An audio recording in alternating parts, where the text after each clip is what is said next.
तो भाई क्या हाल है आप सबका। और गाइस आज हम एक्सप्लेन करेंगे एक रोमांटिक ताइवानीज मूवी के बारे में। और गाइस इस मूवी का नाम है हियर मी और ये मूवी मेरी पर्सनल फेवरेट मूवी में से एक है। आई होप ये मूवी आप सबको भी बहुत अच्छा लगेगा। सो भाई देरी न करके चलते हैं मेन स्टोरी की तरफ।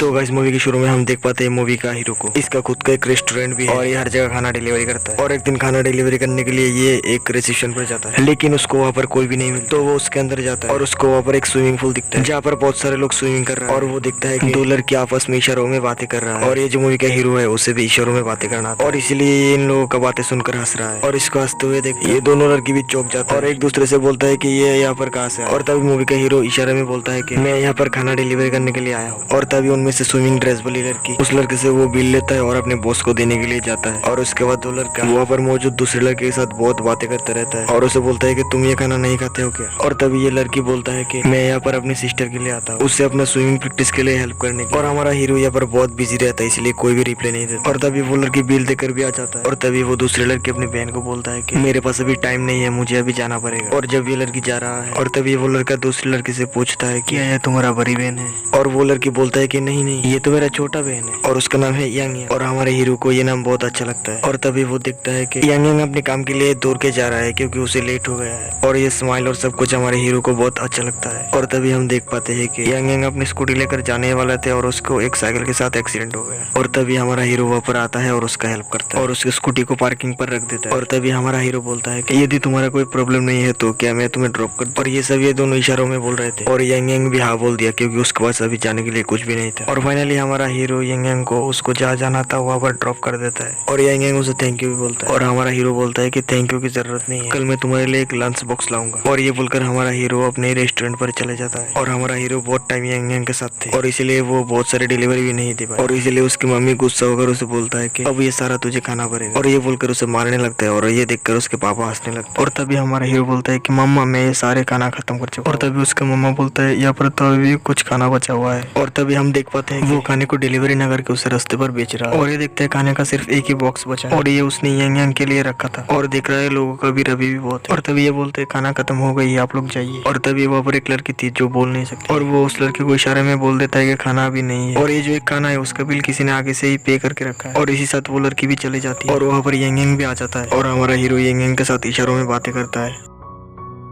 और तभी हमारा हीरो अपना फोन बाहर करके यांग को बोलते हैं स्माइल प्लीज। और यहाँ पर ये दोनों फोटो खींचने के बाद यांग को एक साइलेंट सी जगह पर ले जाता है और उसे वो खाना देता है जो खाना उसने यांग के लिए बचा के रखा था। और यांग खाना खाने के बाद जब अपना वॉलेट चेक करता है और तभी वो देखते हैं उसके वॉलेट पर एक भी पैसा नहीं। और तभी हमारा हीरो बोलते हैं अरे तुम्हें पैसा देने की जरूरत नहीं। और तभी यांग बोलते हैं मैं शाम को काम करके तुम्हारा पैसा लौटा दूंगा। और हमारा हीरो उसे उल्टा बोलता है हम कल ऐसा खाना फिर खाएंगे और तुम्हें उसका पैसा भी नहीं देना पड़ेगा। और तभी यांग बोलता है कि मैं कब फ्री होता हूँ ये तुम्हें बताऊंगा। और तभी यांग टाइम देखकर बताता है आज शाम को तो टाइम नहीं मिलेगा लेकिन कल पक्का हम मिलेंगे। और ये बोलकर यांग जल्दी यहाँ से चले जाता है और हमारा हीरो से कहता है बी केयरफुल और अपना ध्यान रखना।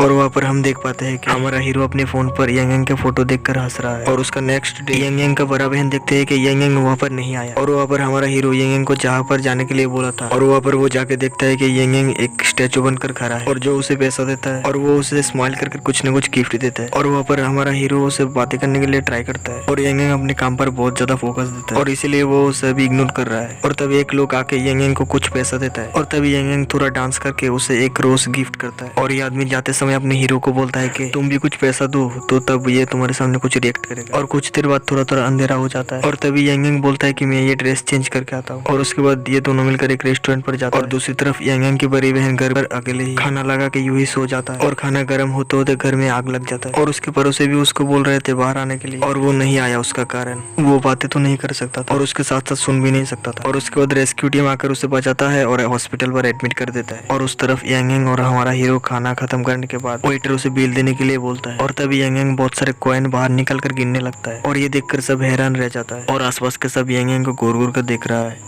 और तभी हमारा हीरो अपनी जेब में से पैसा निकल कर वेटर को दे देता है और यांग को बाहर आने के लिए बोलता है। और इससे यांग को बहुत बुरा लगता है और इसलिए यांग रास्ते में कोई भी बात नहीं करता। और यांग को बहुत फोर्स करने के बाद वो बोलता है कि तुमने मुझे पैसा देने क्यों नहीं दिया, ये कॉइन था इसलिए, लेकिन ये भी तो पैसा है और ये मेरी मेहनत का पैसा है और इसके लिए मैं दिन रात मेहनत करता हूँ। और ये बोलकर यांग गुस्सा होकर यहाँ से चले जाता है। और उसके बाद वो जान पाता है कि उसकी बहन अभी हॉस्पिटल पर है तो देरी न करके वो अपनी बहन के पास दौड़ के आ जाता है। और उसके बाद अपने बहन को अच्छा देखकर वो बहुत खुश हो जाता है और इस एक्सीडेंट के लिए यंग यंग अपने आप को ही दोषी समझ रहे थे। और यंग यंग बोलता है कि अगर मैं सही टाइम पर आ जाता तो आज आपके साथ ये नहीं होता, सॉरी दीदी मुझे माफ कर देना। तो उसका दीदी बोलता है अरे ना मैं तो सो गई थी और इसीलिए ये हादसा हो गया और इसमें तुम्हारा कोई दोष नहीं और तुम अपने आप को दोषी मत समझो। और तभी यंग यंग बोलते है तुम्हारा स्विमिंग ट्रेनिंग का क्या होगा। असल में यंग यंग की बड़ी बहन एक नेशनल स्विमिंग रेस के लिए प्रैक्टिस कर रही थी। और तभी यंग यंग की बड़ी बहन बोलता है अरे तुम चिंता मत करो, मैं 2 दिन एक्स्ट्रा प्रैक्टिस कर लूंगा और इस बार मैं जीत कर मेडल भी लेके आऊंगा।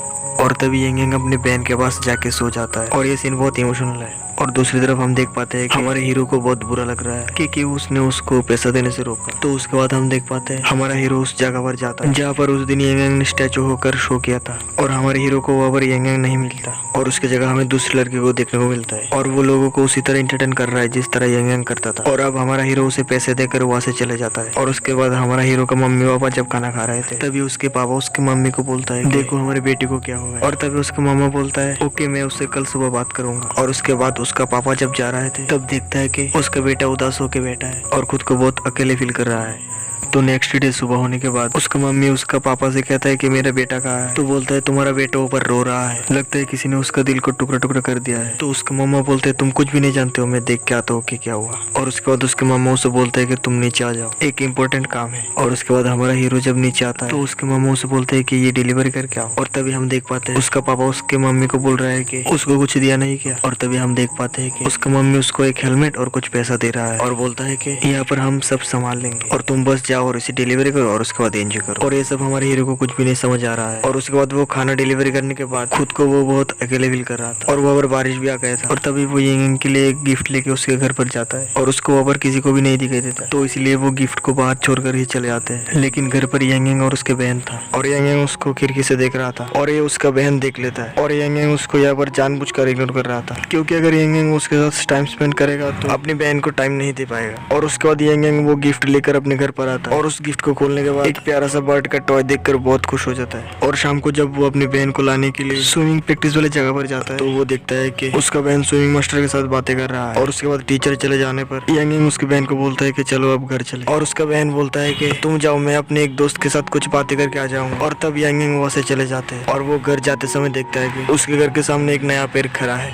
लेकिन वो कोई पेड़ नहीं था और वो था हमारा हीरो। और तभी हमारा हीरो यंग को एक SMS सेंड करता है और SMS में कुछ ये था कि लोगों ने सारे पेड़ों को काटकर जमीन कर रहा है और पेड़ों का संख्या भी कम होते जा रहा है और साथ ही साथ पेड़ों पर रहने वाले पक्षियों का, और इस पक्षियों को बचाने के लिए मैं एकदम फ्री हूँ, तो तुम चाहो तो मुझे अपने गार्डन पर रख सकते हो। तो यंग उसे बोलता है कि पेड़ों या फिर पक्षियों को सब लोग पसंद नहीं करता और ये सब विलुप्त हो जाए उसमें मेरा कोई फर्क नहीं पड़ता और तुम यहाँ से चले जाओ और दोबारा यहाँ पर मत आना। और ये बोलकर यंग अपने घर के अंदर चला जाता है और यंग का बहन भी घर आ जाता है और वो देखता है कि उसका बहन ड्रिंक करके आया है और उसका बहन कुछ भी ना बोलकर वहाँ से चले जाता है। तो यंग उसे कहता है कि क्या हुआ तुम्हारा, कुछ दिन पहले तुम हॉस्पिटल से ठीक होकर आए हो और अगर अभी तुम बीमार हो जाओगे तो तुम्हारा ड्रीम्स का क्या होगा, तुम्हारा मेडल का क्या होगा। तभी यंग का बहन गुस्सा होकर बोलता है कि ये ड्रीम मेरा था और तुम मेरे लिए ना सोचकर अपने लिए सोचो, ये बेटर है। और यंग को ये सुनकर बहुत दुख होता है और बोलने लगता है कि मैं तुम्हें कभी भी अपने से अलग नहीं सोचा और मैं तुम्हारे लिए कुछ भी कर सकता हूँ। और तभी यंग की बहन बोलता है कि तुमने तो मेरे लिए बहुत कुछ किया और बड़े बहन होने के नाते मैं तुम्हारे लिए कुछ भी नहीं कर सका और स्विमिंग मास्टर ने मुझे बोला कि मैं रिकवर नहीं कर सकता और स्विमिंग मैच पर भी मैं पार्टिसिपेट नहीं कर पाऊंगा और मेडल भी नहीं जीत पाऊंगा और हमने जो पैसा उधार में लिया था वो भी नहीं चुका पाऊंगा। तो यंग उसे बोलता है कि तुम पैसे के बारे में मत सोचो, मैं काम करता हूँ और तुम अपने काम पर ध्यान दो। और तभी उसका बहन बोलता है कि सिर्फ अपनी बहन की ड्रीम्स के बारे में सोचोगे क्या और तुम्हारा खुद का कोई ड्रीम्स नहीं है क्या। और तब यंग बोलता है तुम्हारा ड्रीम्स ही तो मेरा ड्रीम्स है। और तब उसका बहन बोलता है कि क्या कभी मैं कुछ ऐसा काम किया जिसके लिए तुम प्राउड फील करते हो। और तब यंग बोलता है कि तुम बोल नहीं सकते और सुन नहीं सकते हो और इसलिए आसपास के लोग तुम्हें बहुत तंग करते थे और तब तुम कुछ भी नहीं बोलते थे और मुझे किसी ने कभी बुरा कहा तो तुम उसे नहीं छोड़ते थे और उसे मारते थे और इसलिए मैं अपने आप को बहुत प्राउड फील करता हूँ कि मुझे तुम्हारे जैसा एक बहन मिला और अगर दोबारा मुझे इस धरती पर जन्म लेने का मौका मिले तो मैं तुम्हें वहाँ पर भी अपना बहन के रूप में पाना चाहता हूँ। और तब ये दोनों इमोशनल होकर एक दूसरे को अपने गले लगा लेता है। तो नेक्स्ट डे ये दोनों बहन मिलकर बाहर घूमने के लिए जाते हैं और वहाँ पर बहुत सारे वाटर बर्ड थे और ये सब ये दोनों दिल खोलकर देख लेता है। और यंग के बहनों से बोलता है कि तुम ना बिल्कुल इस वाटर बर्ड की तरह। और तब यंग सोच रहा था कि तभी फिल्म के हीरो ने उसे वाटर बर्ड गिफ्ट किया था। और तभी यंग के बहनों से पूछता है कि तुमने तो उस लड़के के बारे में मुझे कुछ भी नहीं बताया। और तब यंग बोलता है कि कौन सा लड़का। और तब उसका बहन बोलता है कि उस दिन मैंने सब देख लिया था कि तुम उस डिलीवरी बॉय को चुप चुप कर देख रहे थे। तब यंग बोलता है कि वो लड़का बोल नहीं सकते और सुन नहीं सकते। और तब उसका बहन गुस्सा होकर बोलता है कि बोल नहीं सकता और सुन नहीं सकते तो क्या हुआ, उसके अंदर तो एक दिल है और लड़का अच्छा है और काम भी करता है, तो और क्या चाहिए। तो यंग बोलते हैं कि ठीक है मैं उसके साथ बात करूंगा। और उस तरफ हमारा हीरो का हाल बहुत खराब और उसका यह हाल देखकर उसका मम्मी पापा उससे सीधा बोलता है कि कौन है ये लड़की। हमें भी देखना है। तो ये सुनकर हमारा हीरो बहुत खुश हो जाता है और दौड़कर यांग यांग के पास चले जाता है और उस तरफ यांग यांग स्विमिंग पूल पर थोड़ा रिलैक्स हो रहा है।